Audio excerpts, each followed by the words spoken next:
تو سیدی اعلیٰ حضرت نے کہا کہ میں نے تو یہ لفظ پہلے شروع میں پڑھ لیا ہے، آخر یہ لفظ دوبارہ کیوں آیا؟ آخر یہ لفظ دوبارہ کیوں آیا؟ کیونکہ شروع میں الف آ چکا ہے،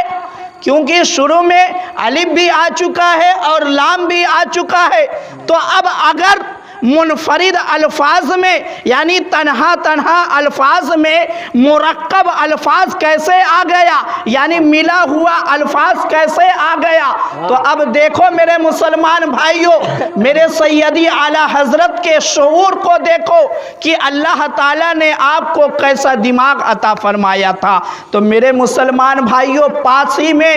آپ کے دادا جان جو ہے وہ تشریف فرما تھے، انہوں نے سیدی اعلیٰ حضرت کو اپنی طرف مخاطب کر کے فرمایا کہ بیٹا استاد جو پڑھاتے ہیں اس کو پڑھو، استاد جو پڑھا رہے ہیں اس کو پڑھو۔ مگر میرے مسلمان بھائیوں، آپ نے اپنے دادا جان کی بات تو مان لی اور استاد کے بتانے کے حساب سے آپ پڑھتے رہے، مگر آپ کے چہرے سے یہ چیز آیا ہو رہی تھی کہ آپ جو ہے ایک کشمکش میں مبتلا ہیں، یعنی آپ کو اطمینان نہیں ہوا ہے، آپ اسی سوچ میں ڈوبے ہوئے ہیں کہ آخر ان الفاظوں میں الف با تا سا کے جو تنہا منفرد الفاظ ہیں ان میں مرکب الفاظ کیوں آیا؟ تو میرے مسلمان بھائیوں، جب آپ کے دادا جان نے سیدی اعلیٰ حضرت کے چہرے کو پڑھا اور پڑھنے کے بعد فرمایا کہ بیٹا تو اس کا جواب جاننا چاہتا ہے تو سن لے، جو شروع میں تم نے الف پڑھا ہے وہ دراصل جو ہے وہ الف نہیں ہے، وہ حمزہ ہے، اور جو اصل الف ہے وہ یہی ہے، کیونکہ الف جو ہوتا ہے وہ ساکن نہیں ہوتا بلکہ مل کر آتا ہے۔ تو میرے مسلمان بھائیوں، اب اس سے یہ واضح ہو گیا کہ سیدی اعلیٰ حضرت کا جو دماغ تھا وہ بے مثال تھا۔ یہی وجہ ہے کہ آج دنیا کے اندر جتنے علوم و فنون موجود ہیں، سیدی اعلیٰ حضرت نے ہر علوم و فنون پر اپنی ایک کتاب، بلکہ دو کتاب، تین کتاب، 10 کتابیں آپ نے لکھ کر دنیا والوں کو حیرت میں ڈال دیا ہے۔ آج جب ان کی کتابوں کو لوگ پڑھتے ہیں تو حیرت میں پڑ جاتے ہیں کہ ایک ٹوٹی چٹائی پر بیٹھنے والا اتنا بڑا سائنسداں ہے، ایک ٹوٹی چٹائی پر بیٹھنے والا میتھمیٹکس کا اتنا بڑا گیان رکھتا ہے، اتنا بڑا ریاضی داں ہے۔ میرے مسلمان بھائیوں، سیدی اعلیٰ حضرت نے کسی بھی علوم و فنون کو نہیں چھوڑا ہے کہ جس پر آپ نے اپنی کتاب کو نہ لکھا ہو۔ اب آپ اندازہ لگا سکتے ہیں کہ سیدی اعلیٰ حضرت کی کتابیں جو ہیں وہ 1000 سے زیادہ ہیں۔ ہم اور آپ ان کی کتابوں کو تو پڑھتے نہیں۔ مسلمان بھائیوں، اسلامی دنیا کی جو سب سے بڑی یونیورسٹی ہے، اسلامی دنیا کی جو سب سے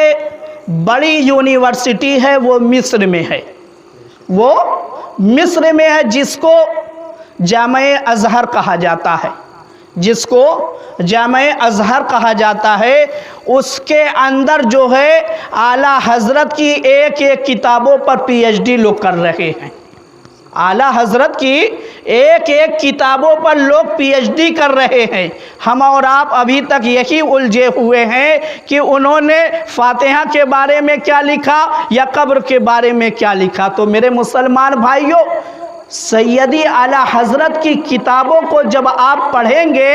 ان 1000 کتابوں میں صرف ایک کتاب جو ایسی ہے جس کو فتاوی رضویہ کہا جاتا ہے، جو 30 جلدوں میں ہے، جس میں جو ہے تقریباً 22,000 صفحات ہے، جس میں تقریباً 22,000 صفحات ہے، 30 جلدوں پر وہ کتاب ہے، جس میں 200 کچھ رسالے بھی ہیں اور کئی ہزار مسئلے بھی ہیں، اور ان فتاوی رضویہ کے اندر جو ہے کتنے مسائل آپ نے ضمناً بیان کر دیے ہیں، اس کا کوئی حساب ہی نہیں۔ اب دیکھو میرے مسلمان بھائیوں، سیدی اعلیٰ حضرت امام احمد رضا خان فاضل بریلوی علیہ الرحمت و رضوان کے پاس جو ہے آپ کے چاہنے والوں نے خط لکھا، یعنی لوگ اپنے مسئلے کو بھیجا کرتے تھے جواب کے لیے، تو اکثر لوگ کیا کر دیا کرتے تھے، اس میں آپ کے القابوں میں حافظ کا بھی القاب لکھ دیا کرتے تھے۔ آپ حافظ تھے نہیں، تو جب آپ نے بارہا یہ چیز دیکھی کہ لوگ اپنے خطوں میں اپنے سوال کا جواب لینے کے لیے جو اس میں میرا القاب استعمال کرتے ہیں، حضرت حافظ و قاری، اور جو آپ کا نام احمد رضا خان فاضل بریلوی، یعنی ان میں حافظ کا بھی لفظ جوڑ دیتے ہیں، تو اب آپ نے ان بندوں کو گناہوں سے بچنے کے لیے، یعنی جو آپ کو حافظ لکھا کرتے تھے، آپ کے بارے میں حافظ ہونے کا خیال رکھتے تھے، ان بندوں کو گناہوں سے بچنے کے لیے آپ نے قرآن مجید کو حفظ کرنا شروع کر دیا۔ آپ نے قرآن مجید کو حفظ کرنا شروع کر دیا۔ اب دیکھو میرے مسلمان بھائیوں، کتنا انوکھا انداز ہے قرآن مجید حفظ کرنے کا۔ آپ پورا دن قرآن مجید کو نہیں پڑھتے، پوری رات قرآن مجید کو نہیں پڑھتے، بلکہ آپ عشاء کا وضو کرتے، اور عشاء کے وضو سے لے کر عشاء کی جماعت کھڑی ہونے تک اتنے وقتوں میں جو ہے آپ ایک پارے کو جو ہے حفظ کر لیا کرتے تھے۔ اتنے مختصر وقت میں آپ ایک پارہ صرف یاد نہیں کر لیتے تھے، بلکہ آپ مصلی پر کھڑے ہو کر تراویح بھی پڑھا دیا کرتے تھے۔ آپ تراویح بھی پڑھا دیا کرتے تھے۔ آپ نے 30 دن میں 30 پارے کو یاد کر لیا۔ آپ نے 30 دن میں 30 پارے کو یاد کر لیا۔ میرے مسلمان بھائیوں، آپ کو اللہ تعالیٰ نے ایسا شعور، ایسا دماغ دیا تھا کہ لوگ دیکھ کر دنگ رہ جاتے تھے، لوگ حیرت میں رہا کرتے تھے۔ یہاں تک کہ میرے مسلمان بھائیوں، بہت زیادہ دور جانے کی ضرورت نہیں ہے، آپ کچوچا شریف چلے جائے، کچوچا شریف میں ہاشمی میاں کا نام ہر کوئی جانتا ہے، چاہے اس کے چہرے سے واقف ہو یا نہ ہو، مگر نام ہر کوئی جانتا ہے۔ ان کے والد صاحب کون ہے؟ محمد محدث کچوچوی ہے، جو سیدی اعلیٰ حضرت کی بارگاہ میں رہا کرتے تھے۔ آپ فرماتے ہیں کہ سیدی اعلیٰ حضرت امام احمد رضا خان فاضل بریلوی علیہ الرحمت و رضوان جو ہے، جس کتاب کو ایک مرتبہ پڑھ لیتے تھے، پھر دوبارہ اس کتاب کو نہیں پڑھتے تھے، اور جب آپ سے اس کتاب کے بارے میں کوئی مسئلہ پوچھا جاتا تو آپ جو ہے اس کتاب کا نام ہی صرف نہیں، یا صرف صفحہ نمبر ہی نہیں، بلکہ آپ لائن کے ساتھ ساتھ اسی الفاظ کو بھی بتا دیا کرتے تھے۔ آپ اسی الفاظ کو بھی بتا دیا کرتے تھے۔ یہاں تک کہ میرے مسلمان بھائیوں، 13 سال کچھ ماہ، 13 سال 10 مہینے اور کچھ دن کی عمر میں آپ نے جو ہے مروجہ علوم و فنون جو مدرسوں میں پڑھائے جاتے ہیں، آپ نے مکمل پڑھ لیے۔ 13 سال 10 ماہ کچھ دن میں آپ نے پورا مروجہ علوم و فنون، یعنی آپ عالم، فاضل، مفتی سب کچھ بن گئے۔ آپ سب کچھ بن گئے۔ اب میرے مسلمان بھائیوں، جس دن آپ